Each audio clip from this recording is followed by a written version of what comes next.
Welcome to our first in a continuing series on the book of Shmuel, or Samuel, and the founding of Jewish monarchy. This week, we introduce the book and what the goal of the work seems to be. We point out the famous question that the authority of the king as depicted in the Torah is extremely limited and is in stark contrast to the god-kings of the ancient world. Where do the concepts like Whither Malchut come from, and why is it so important to have a limited monarch? All this and more. Thanks for joining us. Lastly, on a personal note, I'm releasing this shiur on the first yartzeit of my father. May the Neshama of Yaakov ben akiva Nachum have an Aliyah. Thank you. Okay, so we're going to start with some introduction and background. There are in the Torah themes, dare I say patterns, that weave throughout Tanakh. One of them is what I call... welcome. Structure? No. Fine, we'll do it your way. Which we did with Adam and Chava, Cain and Hevel, and all that stuff last year. Those are good examples. These are special order for my friend who's no longer on the wagon. A good example is when Moshe meets HaKadosh Baruch Hu at the sneh. So God says, go to Paro and tell him to let my people go. Moshe's like, first of all, what's your name? Yeah. I don't like that name. Give me a different name. Second of all, I'm going to go talk to the Jews, and I don't know if they're going to listen. God's like, what are you talking about? I said, go to Paro. Like, where's all this come from? No. That's not how it works. Trust me, we're going to do it this way. Okay, you want to do it this way? Fine, we'll see how it plays out this way, right? The same thing is what takes place in Sefer Shmuel. God via Shmuel says to the Jewish people, king is a bad idea. People are like, we hear you, but... we want a king. Right. Like, Did you see Rabbi Reisman's essay called Plan B? No. Okay, I have to send it to you. Definitely have to send it to me. Okay, because that's the entire theme of the essay. There you go. Isn't that an abortion medicine? Yes. What's that? Okay. Yeah, but this is, Speaking medically. Yes. But in Sefer Shmuel, Jews didn't get the good sales training where you don't say yes and. They said you're supposed to say yes and instead of yes but. They said yes but we want a king anyway. Like the maid in Family Guy. I know. Yeah, right, exactly. You need to clean this. I know. The second thing that I think. Yeah. Amen. The second thing that I think we need to be aware of, and it's really tied to the first. Don't hold back. Just come right out with it. Oh man, does anybody know the Heimlich? I do. Like taste. The second thing that I think we need to be aware of is really tied to the first, which is that every book in Tanakh gives birth to something, meaning it's accretive. Every book adds something that did not exist before that book was brought into the Jewish people. So you can take, let's say, Ezra. It adds the idea of return. Daniel, we did. I'm just going through some of the books that we did. Daniel is eschatology. You can go book by book and think about the concept. No, you're not going to get away with that. What the heck is eschatology? End of times, end of days. Thank you. You got to go back and listen to the Daniel series. What about Kohelet? Okay, so Kohelet in a less than one word summary is sanctifying the human perspective. But you can go through book by book. The thing I believe that Shmuel adds is kingship, is Malchus, right? It takes place conceptually and historically in between the period of Judges, where the refrain in that book is over and over again, Ein Melech b'Yisrael, there's no king.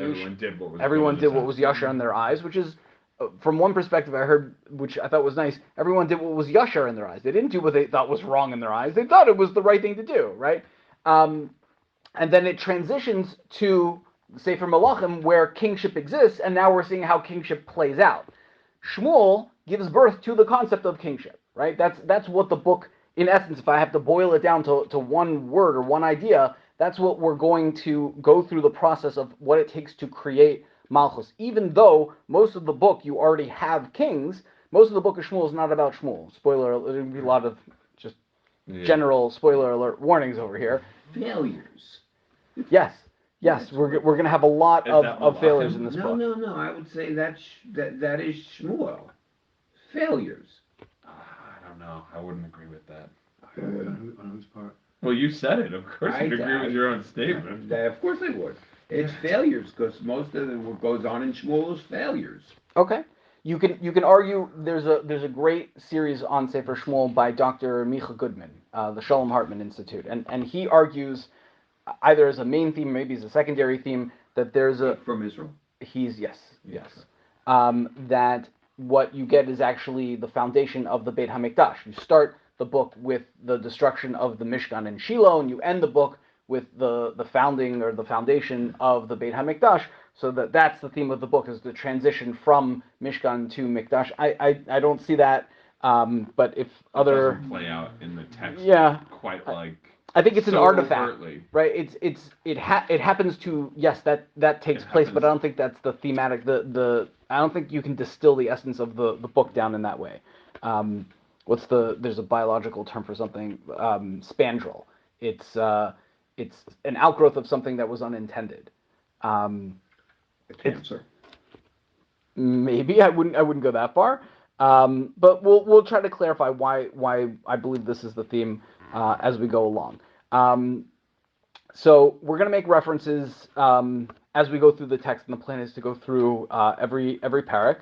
We'll make references to explanations that we find in Chazal.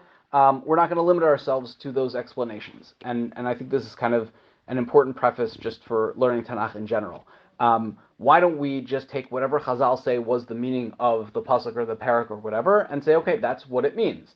The reason we don't do that is because that wasn't necessarily Chazal's intent. Meaning, sometimes Chazal take a pasuk or an idea in Tanakh and use it to teach you a moral lesson, or use it to teach you something that is not necessarily the simple meaning, the pshat, the basic understanding of the text. How do I know that? Because the Rishonim, who all explain Tanakh, don't do that. They don't just say, okay, well, what does the Medrash say in this pasuk? That's what the pasuk means, right? Rashi does that sometimes, not all the time, and certainly the other Rishonim, Ibn Ezra, Radak, Rabbah, you can go through commentary by commentary. They don't just take what Chazal says. Sometimes they argue on what Chazal say, and the reason they're able to do that is because they don't believe that Chazal's interpretation is the one and only interpretation of pshat.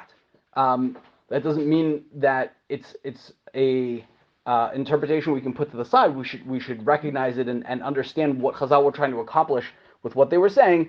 But we're going to go outside of just that basic understanding. There's also, I have a bunch of links in the bibliography of the notes over here if you're interested. There are plenty of shiurim online. I highly recommend the series by Rav Matis Weinberg on Sefer Shmuel, where he will just quote all the midrashim for you. If you want to go in even more excruciating detail, there's a series on Torah by Rabbi Mordechai Torchiner, where I think he goes... From Toronto? Yes, from Toronto. Like, if Rav Matis goes line by, like, sentence by sentence, pasuk by pasuk, he goes word by word. I believe the series is like at 170... hours? No, 170 classes each. Yeah, 170 hours is each about an hour. So yes. That's pretty bananas. Yeah, it is pretty bananas. We're also binge. Yes. We will also by no means accept explanations offered by the Academy without first subjecting it to critical analysis. So you're going to see a bunch of stuff from professors or from modern day Rosh Yeshiva in the Gush, people who are employing what we'll call scholarly approach to the text, critical analysis. The way they refer to it in Eretz Yisrael is Tanakh begova einayim, Tanakh at eye level, trying to understand the plain meaning of the text. That doesn't mean that we just swallow it because someone has a PhD in Sefer Shmuel. We're going to analyze it just as critically as we would anything else, because there are a lot of scholars who tend to like to resolve problems in the text by futzing with the text and saying, well, the Septuagint has a different girsa, so I'm just going to change it. Or there were multiple authors, or other ways that are basically, to me, just lazy scholarship that we're not going to accept. Yeah, okay. I've been referring to Sefer Shmuel as a single book. Sefer Shmuel is one book. I know it's broken up into two books. I know every version that we have of it has Shmuel Aleph and Shmuel Bet. We have our co-religionists to thank for that. maybe didn't all fit onto one scroll. I don't necessarily buy that because we can seem to fit all the books of the Chumash onto one scroll, and they have about 50 prakim, and Shmuel has, I think, 57, 58, something like that. So if I do refer to Shmuel Aleph or Shmuel Bet, Shmuel Part Aleph and Part Bet, it's merely for the sake of convenience. The other thing that's interesting or unusual about Sefer Shmuel is that we have more than just Sefer Malachim. Also, same thing. Same, like no rhyme. No rhyme or reason. In fact, where they chose to break it is also not necessarily the most intelligent place. We usually, when you have a book in Tanakh, that is the one and only book to tell you about the events of that time period. You have Sefer Shoftim. The only way I know what happened during the time of the Shoftim is from Sefer Shoftim. We have Divrei Yamim, and we have Tehillim. Yeah. Right? There are times where David runs away from Avshalom and he writes a kapitel of Tehillim that says, "Here's what this is what happened when I ran away from Avshalom." We will try to bring in references from Divrei Yamim and Tehillim where relevant, but I don't want to overdo it and just go through all of the prakim inside because I think we'll be here forever. Okay, some housekeeping. We're going to look at this sefer the way it was written as a work of prose, meaning it is not poetry, although there is some poetry in there. It is not a list of historical events like Divrei Hayamim. It's written as a story. We're going to read it as a story. If we want to get more sophisticated, we can talk about, well, what genre of story is it? There's one of these books over here talks about tragedy in the Hebrew Bible, right? I don't believe they had those kinds of categories. I think it's kind of oversimplifying to say, Shaul is a tragic character. Yeah, sometimes Shaul is a tragic character, and sometimes he isn't. This isn't Shakespeare. To try and superimpose, genre into something that existed before the category of satire doesn't necessarily make a whole lot of sense to me. Well, yeah, let's hear. To be fair, I mean, the definition of tragedy is, hero's undoing by fatal flaw, right? Sure. You could argue that, Chazal is very clear that Shaul was a righteous person, an extraordinarily good person. Yeah, for sure. But, to make the argument that, he had a fatal flaw, you could make that argument. Okay, so I expect you to do so. Let's try to make it, and we'll see if it stands up. That's fair. I don't like making that argument. I'm just saying, Who was the author of Sefer Shmuel? Seems like a gimme. Shmuel, any other takers? No, it's not Shmuel. I know it's Shmuel. Isn't Shmuel? No. We have one vote for yes Shmuel, one vote for no Shmuel. Anybody else? No one wants to wager in here?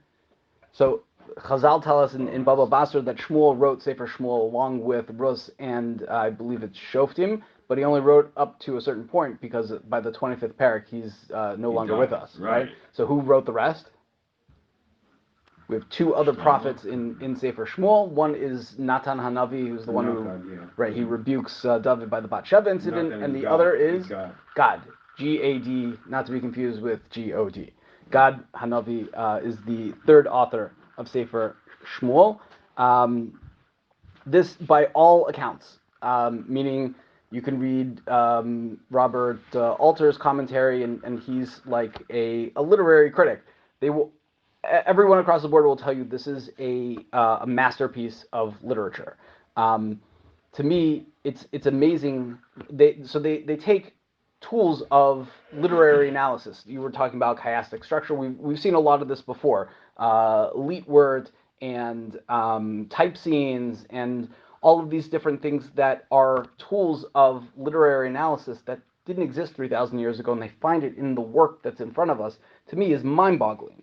It doesn't exist. You can't apply those types of tools to Beowulf, to ancient literature in the same way and come out with the same Canterbury Tales. Yeah, Stuff. Canterbury Tales is not. I'm talking stuff that's like thousands of years old. Yeah. It does the tools that they're figuring out and learning today in the academy. They are finding value in applying it to stories from Tanakh that are thousands of years old. You don't get that anywhere else. To me, that is one of the things that screams out so much that this is divine, that this is not something written by a human being, if it takes the most sophisticated, modern approaches to literature in order to unearth insights that have been in the text for thousands of years. Gilgamesh, you're a hard out. Yeah. Yeah. Okay. Do you see the difference in styling at all between the first 25 prakim and then the... So that's a good question. The last 4 prakim are the weirdest thing I've seen, I think, in like basically in all of Tanakh. They're chapters that are completely out of order chronologically, and they feel like they're an appendix, like they were just added on to the end after the story's over. You don't find that in other books of Tanakh. It's not clear to me what parts were written by God and what parts were written by Natan. There are the story with Natan Hanavi in it. It doesn't say "and I said." It says "and Natan said," right? Maybe God wrote that part. Yeah, I don't know. Anytime you have a novel or any type of book that's written by 2 authors, you always wonder, like, how did it actually happen? You take chapter 1, I'll take chapter 2. Or Yeah, how do you mesh the? It's a very good entire question. Story, I don't know, and I'll add to that all the books of Tanakh were really they were finalized and included in the canon by the Anshe Knesset Hagdolah. So there's another hand. They're right, other editors. Right. Okay, so before we actually get to the text, which hopefully we'll have a chance to do tonight, there is one place and only one place in all of the Chamishi Chumshei Torah that talks about appointing a king. Right? If the book is about kingship and the birth of kingship, we have to understand the source in the Torah for how do you know you're supposed to have a king? Any takers where that might exist? Going back to the brothers. So those are all from Midrashim, right? That Lo Yasor Shevet MiYehuda, all that kind of stuff. But where does it say explicitly in the Torah? Where does it talk about a king? Or Ray or somewhere in Devarim. Right. So it's in Devarim, chapter 17.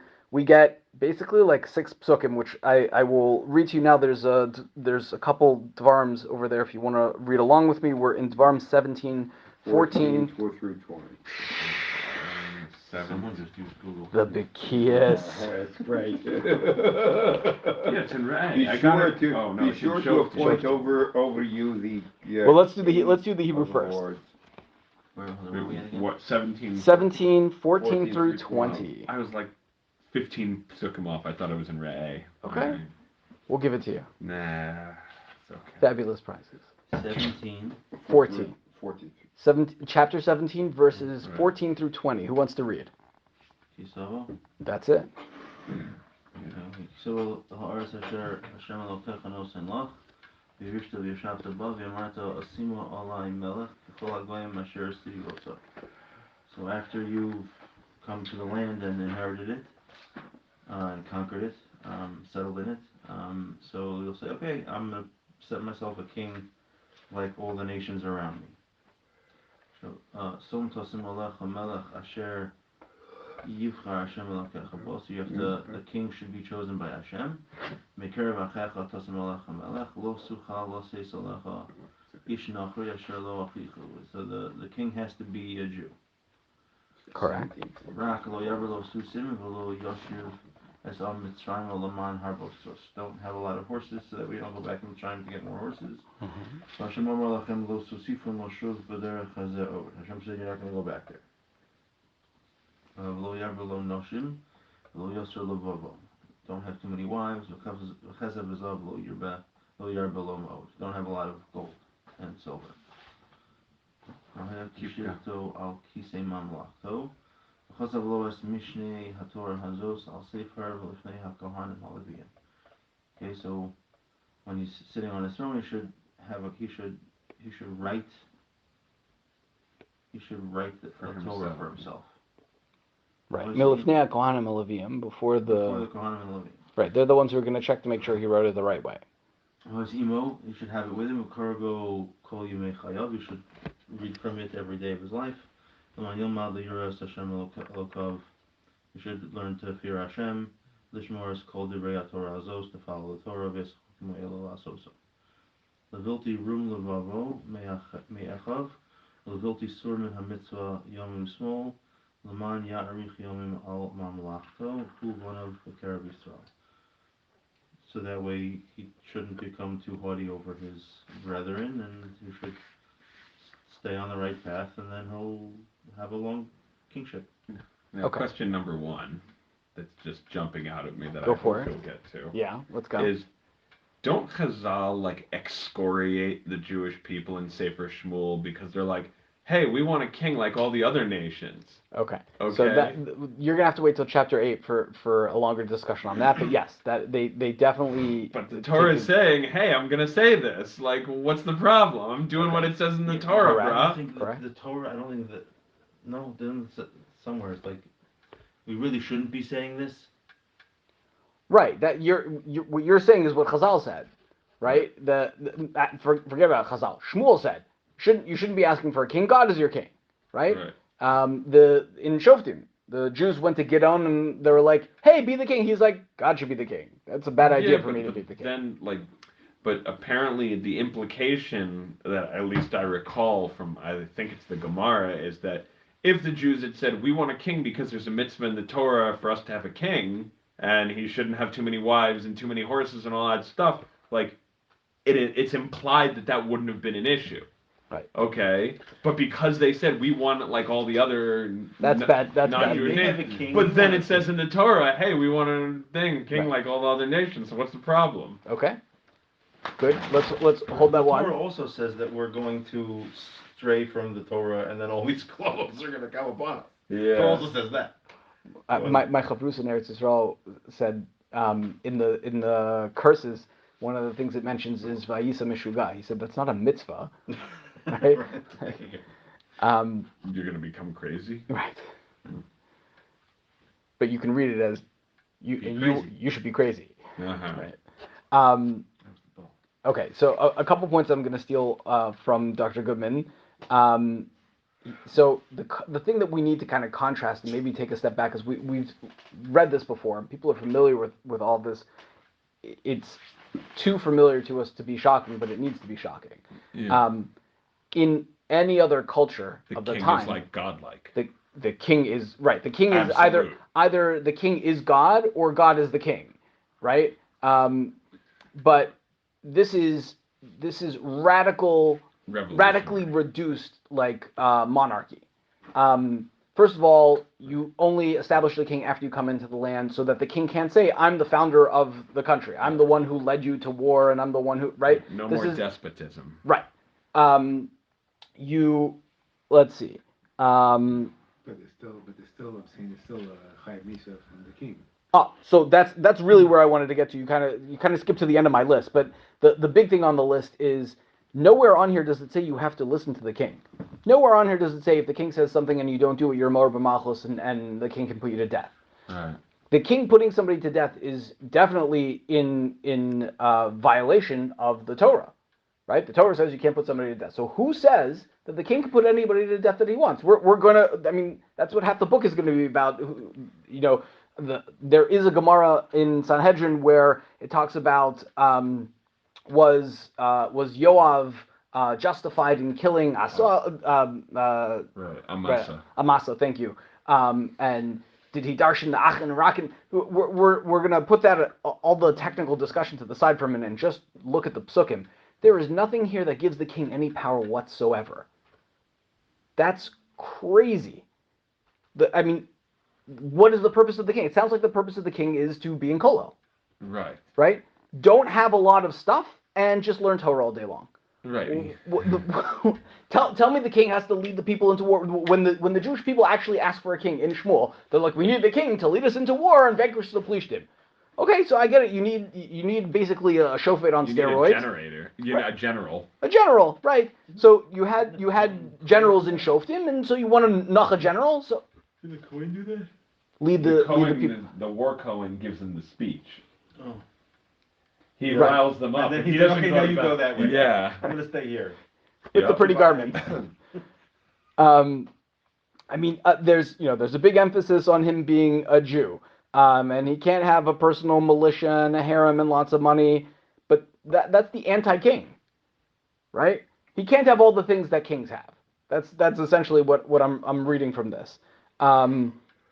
There's no positive thing for him to do. There's no active thing that he needs to do other than write a Torah and read a Torah. Yes, And or you? be chosen by Hashem. What do you mean and be chosen? Yeah. So yeah, If you want to have one, Well, you got to go with whoever God says. Correct. Yeah. We can read the Rambam where he says like what the king is allowed to do, but it's very unclear, and the Meforshim really struggle with, well, where does the king get the right to do any of the things that we know that the king is allowed to do? It's very challenging. I will give you the Lefianias Daiti answer that I haven't seen anywhere else, so you can feel free to take it with as much salt as you like. The Torah says, Asima alai melech k'chol hagayim asher svivosai. I want a king like all the other nations. The implication being, I want a king who can do all the things that the kings in the other nations do. Take out the words all other nations and put in Paro. We want a king who can be like Paro. So what is Paro allowed to do? He's allowed to make laws and he's allowed to kill anybody. He's allowed to do everything. Because he's God. Because he's God. So God says, okay, I get it. You want a king that can do everything, no problem. Except here are the things he can't do. He can't have X. He can't have Y. The rest of the commandments that are in there are to rein in the free-for-all that I'm sort of allowing you to have. You need a king. Okay, I get it. The definition of a king, you've told me, is like all the other nations. So let's look up the definition of king in Phoenician. That's what a king can do. Then great. That's what I'm letting you do. Except here's a little list of things he can't do, and he has to learn Torah so that he can make sure that he knows all the other things that the Torah says he can't do. What did you On the one hand, Wait, one second. on the one hand, I love that answer, and on the other hand, I can't quite pinpoint it, but something makes me very uncomfortable about it. Okay. Like something, I can't quite articulate it, but something feels That's why it's incomplete about that answer. okay. Okay, well, let's try to we'll try to suss that out as we go. We've got a whole book. Like it's a great resolution. It's a great like attempt. I just because like then you could say, okay, you could say let's have a king like Avimelech. I mean, and Avimelech's gonna take a wife away from somebody. Why does David Amelech get taken to task for taking Bathsheba away? He's like Avimelech, or like Paro taking Imenu away from Avram. Like, if we're gonna take that paradigm, then he should have gotten off for the Bathsheba thing. Okay, so so that one you have to hold on to for a little while, but I know. I've got a different take on the whole Bathsheba story too. No. While we're at it. Okay, but so I'm just saying, like those kings, but for these 3 limiting clauses, okay, there's still a lot of stuff that foreign kings can do, that our kings kind of can't. Right, and that's where it definitely gets a little squishy, and that's why he has to learn the Torah and see that, like, can he lend with ribbis? I don't know, the other kings can I lend with it? No, you can't. You have to still keep the Torah. You can't go wear shatnez just because Paro wears shatnez. Right. Jewish One second, Shimmy had something. No, I just wanted I forgot I didn't catch the significance of the 2 Sefer Torah. 1 Sefer Torah. Was it 2? No, he writes 1 Sefer Torah. There's a whole discussion of like, does he have to physically keep it on him? And he writes like right. Does he just write Dvarim or does he write the whole Sefer Torah? That's. And then the other thing was all the different kings. I mean, besides Paro, were they all like that? Were any kings light that maybe the Kaisel is not asking for? Not at that time point. Not at that time.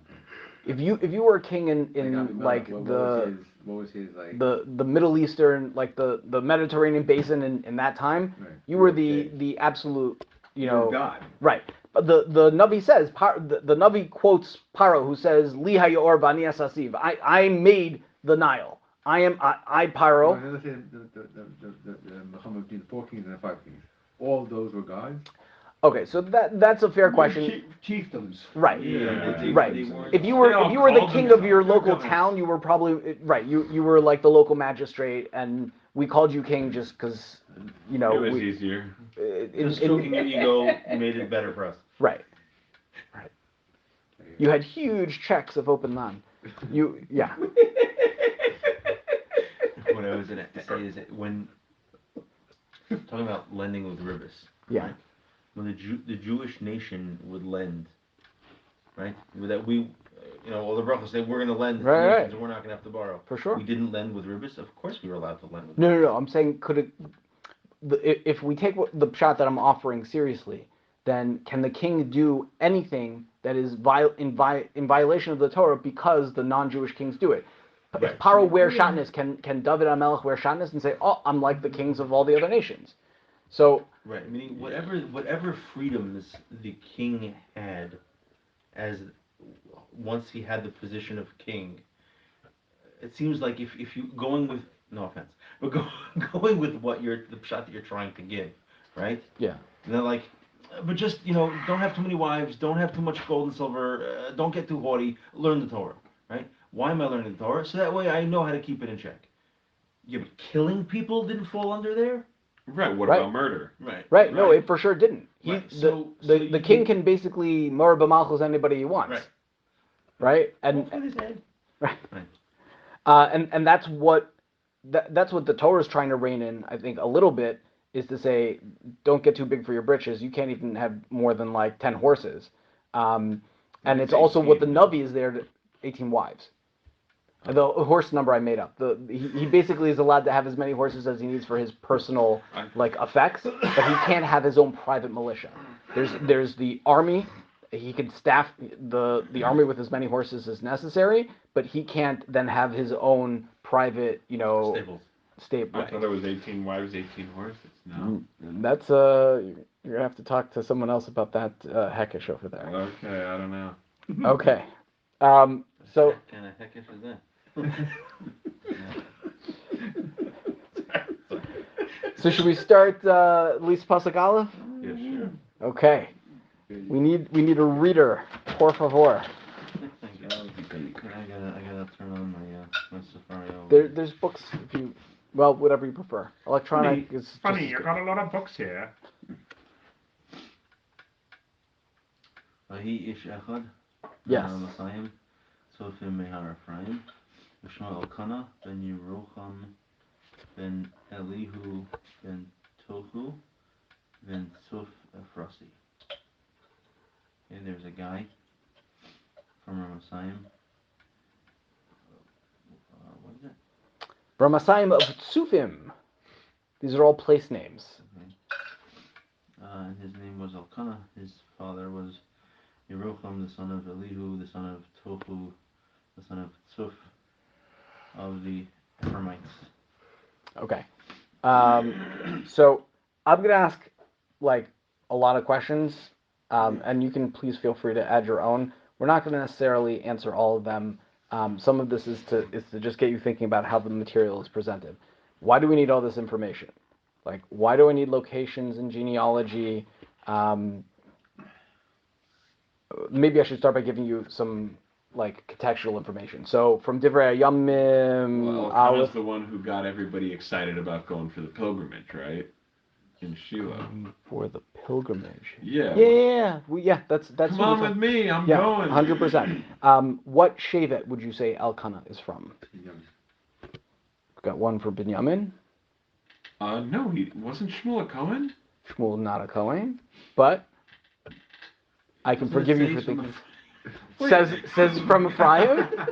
So Divrei Yomim, it tells us that he's actually a Levite, and not just any Levite. No, because he goes with Eli, doesn't he? Yeah, the reason because he's going for Cohen training. So that's Shmuel, not going for Kohen. You're like 4 steps ahead. Shmuel ends up being raised by Eli in the Mishkan. Yes. Right, but Eli's a Kohen. Shmuel not so much a Kohen. Shmuel's a Nazir. Right. can't the Cohen be a Nazir? Sure. Oh, I don't know. Yeah. Yes, a Kohen could be. In fact, David Cohen, wasn't he the Nazir? Yes, he was. So Shmuel and by default Eli are Levites. Not just any Levites, they are descendant of a very famous Levite whose name was Korach. Korach. Oh, yeah. Yeah. That's right. Then why do they say he's from Ephraim? That's who Korach where- saw the greatness coming from him. That's why he staged his rebellion. He saw the Ruach HaKodesh, Right, because it says Shmuel's going to be the leader, and he's from me. right. There are a few times in Tanakh where it compares Shmuel to Moshe v'Aaron b'Kohanav, Shmuel b'Korei Shemo, right? So that Shmuel is just in his generation is as great as Why couldn't he have Moshe done that and Aaron in his peacefully? generation. Huh? Why couldn't he have done that peacefully? I don't know. He made He his dumb figured he has it decision. locked Because in. he was wrong. Yeah. Maybe one or two more psukim, please. Good, you see. You crushed it with pasuk aleph. Didn't V'lo shtei noshim, he had two wives. Shema Chaschana v'Shema Shenis Penina. Chana and Penina. V'ayhi lePenina Yiladim.